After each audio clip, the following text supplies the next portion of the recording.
This ain't no place for no hero. This ain't no place for no better man. This ain't no place for no hero to call home.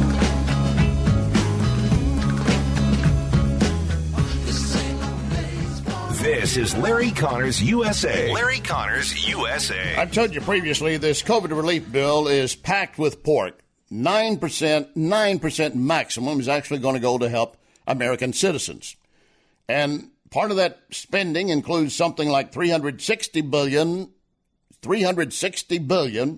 going for state and local governments. L.A. is going to get $1.3 billion.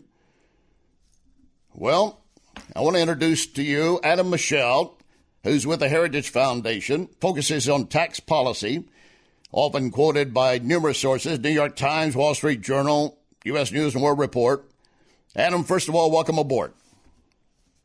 Thanks for having me on. Well, I'm glad to have you. And you wrote a piece, and it's titled this. And, folks, I want you to hear what it says, and then we're going to get into how it actually breaks down. But there's an initial question I want to pose for Adam. The title is, Governors, he's addressing the governors of these states, get ready to get this money. Governors just say no to federal bailouts.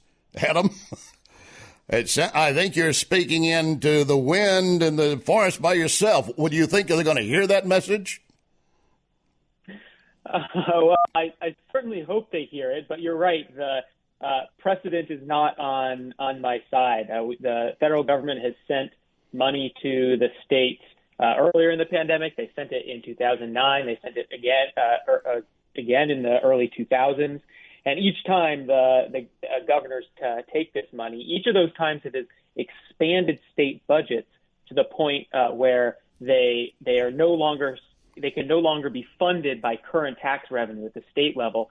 So every dollar of that federal money has led historically to 40 cents of state tax increases later down the road when that federal money runs out. And that's just the first problem. Yeah, and I would say that a lot of it has to do with poorly the way they're spending it anyway. They're just mad and crazy. They got the money and splashing it around, and then suddenly we need more. But they're always going to want more. I mean, if you put it out there, who's going to really turn their back and say, no, I don't want it. You guys keep it. Really? Well, the second problem, what's different this time around, is Congress has attached some new strings to the money that say if you take this money, you're not allowed to cut taxes or do any sort of tax reform that reduces overall levels of government taxation while you're spending this money through 2024. And the specific rules are still need to be written, but this could potentially tie the hands of governors on the left and the right. Governors on the right who might want to simply cut taxes across the board, cut business taxes, cut excise taxes, but also governors Democratic governors who might want to increase the earned income tax credit or increase tax credits to poor families. But you all dropped of these things would be off the table. You dropped a line in there. You said those rules are yet to be written. Congress is going to write those, and we know who's controlling Congress right now. Well, the Congress has actually delegated that to Treasury, which is, yes, controlled by the Biden administration, and Janet Yellen will be the one in charge at the Treasury Department. And the language that Congress wrote is so broad and encompassing. Janet Yellen could really write these rules however she wants. Yeah, and I want to come back to her in a moment, and her statements are no belief that we're going to have inflation with all this going on. But now, folks, this is, again, Adam Michel, the Heritage Foundation, an expert when it comes to tax policy and federal budget.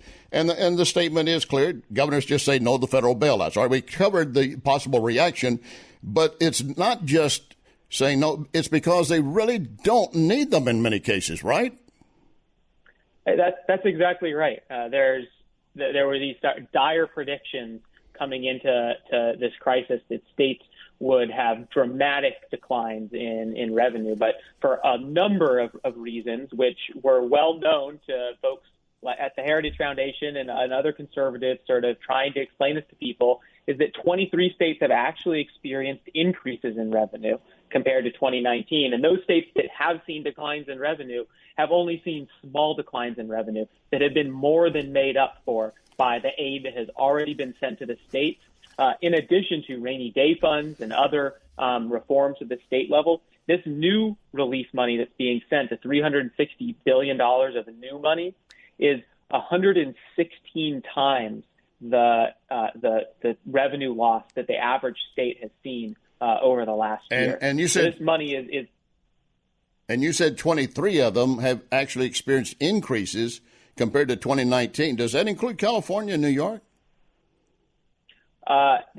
California does have a surplus. I'd need to double check New York, but the states that have seen the biggest declines in revenue are states that rely on tourism, like Hawaii, or states like Alaska that rely on a lot of excise tax revenue from natural resources. Okay, so it may not be a political control of the state that says it's short or going great, but because that particular industry or resource suddenly got shut down because of COVID.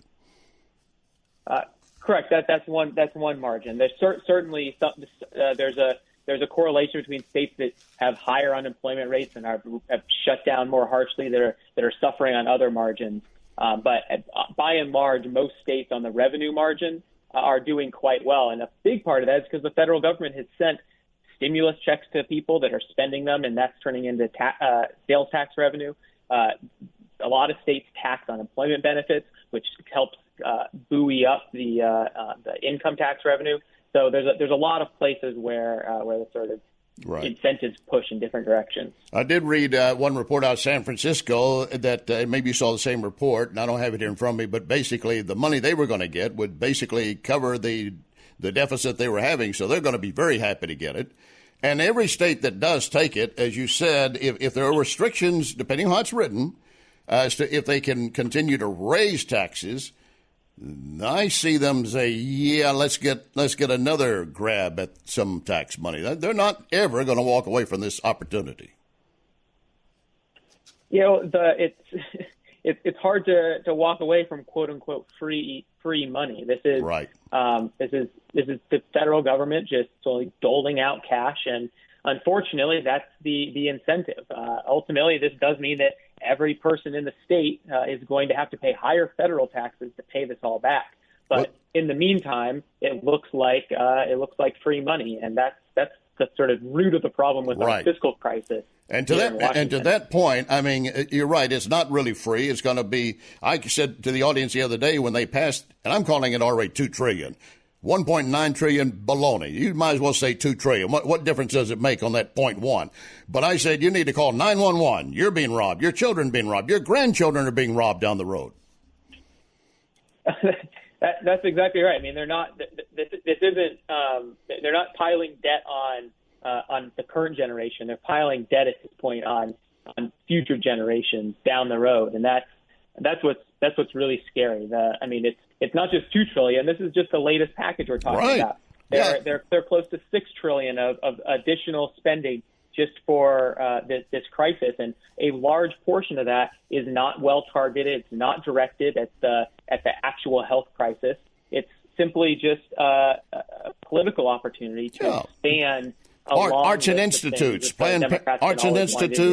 Arts and Institute, Planned Parenthood, things of that nature, and the Biden administration now talking about, we may have to put an additional tax on for a $4 trillion infrastructure plan, and that's still more money to come down. Now, in the midst of all this, we were talking about Treasury Secretary Janet Yellen a moment ago, and she's of the opinion, I don't think we'll have inflation, and if do, we have the tools, we know how to control it. Adam Michel of Heritage Foundation. This is Janet Yellen, Treasury Secretary. She is supposedly a learned woman. What is your take on the possibility of inflation? I mean, we have never done anything like this in human history. The amount of money that the Fed has printed, the amount of money that Congress is sending out the door, it is going to have ripple effects throughout the economy that no one can predict. And it's the sort of technocratic mindset of a Janet Yellen sitting here in Washington that, oh, don't worry, we have the tools to to pull back any of the problems that Congress is creating right now. That sort of hubris is what ultimately got us the inflation through the 1970s and 80s, and that is certainly a one risk of this, but it's not the only risk. This money is going to distort American life in any number of ways, right. and the Republicans, unknown. Yeah, and the Republicans under Trump, they did not really do a good job about being federally fiscally sound either. But that's an understatement. Yeah, I know. Yeah, and I gave excuses for Trump a couple times that he just wants to get this part done, protect what he wants for the military. But then he continued to extend it, and I kind of said, this is the wrong path, but we're on it at this point. If we had not had 10 million jobs disappear overnight in the COVID thing, then we wouldn't have had all this spending. Now, one other, obviously, they're going to grab the money they can. Adam, I want to thank you very much for joining us and giving us your insight. Adam is a senior policy analyst with the Heritage Foundation, and I know you enjoy rock climbing, and to me, this would be trying to climb without any safety procedures whatsoever going forward if we go down this road with this money. That's exactly right. We're in uncharted territory. Dangerous territory. Adam, thank you very much for your time. We'll do it again, sir. Have a good one. Thanks you bet. For having me on. You bet. Adam Michel, focusing on tax policy and the federal budget as a senior policy analyst. No, the states are going to take. If they're going to take the money, if somebody's going to take it, I want my share. Who doesn't do that? Coming up, the man who says Biden is the best president since FDR. Stand by.